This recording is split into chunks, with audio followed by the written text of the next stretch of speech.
Los delitos de Reyes empezaron a los 17 años. Este hombre es famoso por sus múltiples estafas, como la insólita venta del reloj del malecón de Guayaquil a una pareja de turistas suizos. Dante justifica sus mentiras diciendo que nació cleptómano, es decir, que desde niño le gusta adueñarse de lo ajeno, ya sea en su casa o en la misma iglesia de Muisne. Digo, no sé si nací cleptómano, porque yo comenzaba haciendo mi travesura, mi madre mismo, robándome las gallinas, los huevos, para ir a vender, para ir a jugar futbolín.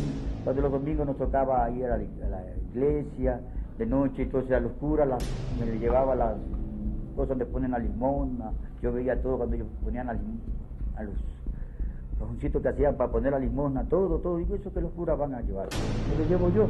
A finales de 1950, Dante llevó a cabo una de sus estafas más memorables, la venta de una calle entera en Quito. Con la seriedad y astucia con la que se destacaba, pudo convencer a un empresario de que era dueño de una calle céntrica en la capital ecuatoriana.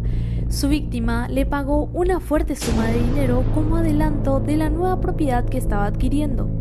Dante le había prometido una ceremonia para hacer la entrega de esta propiedad, y no fue hasta el día siguiente que Dante nunca se presentó, y de esta forma este empresario se dio cuenta de que había sido estafado. Cuando las autoridades se enteraron de la estafa, Dante ya se había ido a otra ciudad a seguir con su vida como si nada.